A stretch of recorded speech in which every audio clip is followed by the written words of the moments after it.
I just drove like 1,000,000 miles to find a dead mall. This is where the elderly of Minnesota shop. You'd think like, oh, like you'd be walking past a bunch of people in there. No, it's not shoulder to shoulder. You have breathing room in there. You could build a city inside of that mall. That's how much space somebody has. It's insane. I'm surprised that it's still standing at all. Good evening, good people. I've learned a new vocab word that I'd like to share with you. Kenopsia. The eerie, forlorn atmosphere of a place that's usually bustling with people, but is now abandoned and quiet, such as a school hallway in the evening, an unlit office on a weekend, a dead mall, or your mom's puss. An emotional after image that makes it not seem just empty, but hyper empty. You know what that sounds like to me? The Midwest. You take one step out of Minneapolis and you're like,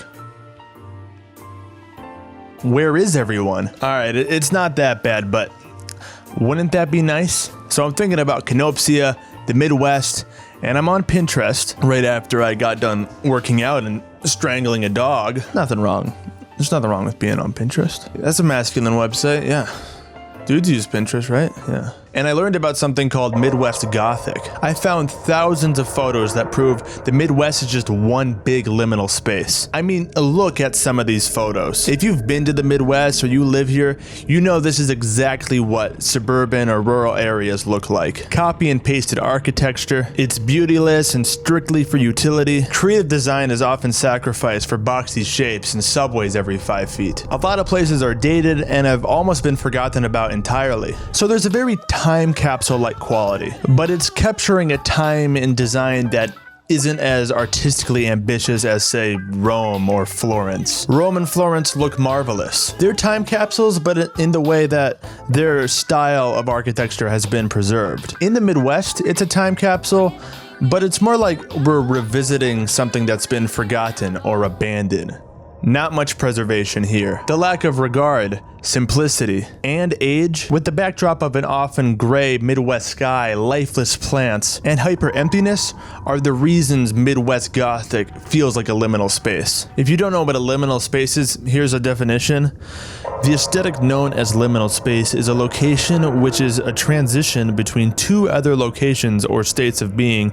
Typically, these are abandoned and oftentimes empty. The concept of a liminal space encompasses physical spaces that, due to their function, are transitional in nature. Hallways, waiting rooms, parking lots, and rest stops are the archetypical examples of such places. That definition still applies, but I think liminal space has kind of become an aesthetic now. It fits a lot of abandoned places, places that you might have nostalgia for as a kid, or they just like a place that elicits kind of an uncanny or scared emotion. But they're usually empty, abandoned, creepy, man-made locations. In the Midwest, long drives are lonely. You pass the same fast food chains, grocery stores, and similar looking abandoned buildings from town to town. It feels somewhat unnatural. It's like aliens catapulted buildings they bought in bulk and threw them out at random to create towns in order to lure people in and trap them there. Yeah.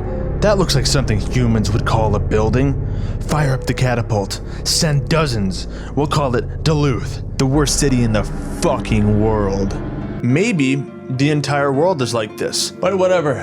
We're talking about the Midwest today. So naturally, after finding these Midwestern Gothic photos, I of course had to go out and find some of these forgotten, horrifying places myself. Now, when I took to the road, it was the first day in 90 years the sky was blue with a smiling, shiny sun. So the usual Midwestern cold gray sky is absent, making my footage a lot less scary looking, but I did manage to find a few liminal spaces. We've got Mike's, an old grocery store found very empty, also featuring a bathroom from Mirror's Edge. And we can't forget about Teen Center. All the boys and girls used to hang out at the Teen Center. I kept hunting for Midwestern Gothic liminal spaces, but the weather was too nice, so I kept filming very normal looking McDonald's and Dairy Queens. After not finding enough scares and running low on gas, I decided to pull up to a speedway to fuel up and rethink what I was gonna film.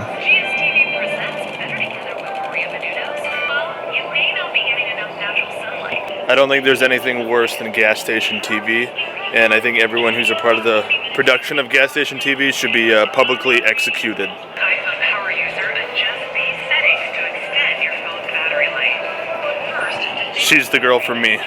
After finding my dream girl on GSTV, I decided I had to go and buy her a gift as a token of my love. But where would I find such a nice gift? I know. The mall. Enter Burnsville Center. It's like the mall from Dead Rising, but instead of being packed with zombies, it's full of 12 old people and 3 drug dealers. Yeah, it's not Midwestern Gothic, but it is liminal, and it's extremely empty. I never saw so many closed shops and empty spaces in a mall before. This was my first time at a dead mall, and I have to say, it's better than an alive mall. Shopping at a mall is only something I do if I'm suicidal, but being in a dead mall felt like a trip to a retail museum. Much more fun. I felt like I walked into a liminal space video or one of the dead mall tour videos I've watched. This mini golf section was especially creepy. I can't imagine the last time anyone played on it. Sharks. Carpet. This is just striking imagery that symbolizes something. I'd probably die if I went in here. I don't know why this is here.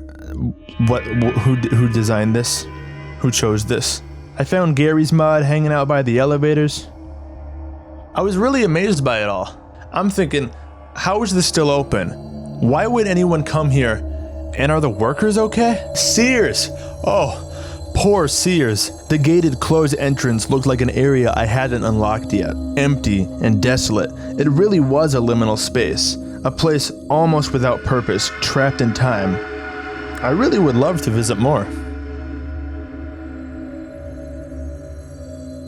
In conclusion, the Midwest can get creepy, and you should go visit your nearest dead mall while listening to your favorite songs from the mid-2000s. If you've enjoyed watching this video, you may enjoy my other video that I made on liminal spaces, and I have a whole playlist full of content covering a bunch of other creepy stuff, and I make comedy videos that everybody really enjoys. I'm getting a lot of praise for them. Everybody really likes them. Alright, that's all I have to say. Thanks for watching. I love ya, and I love ya.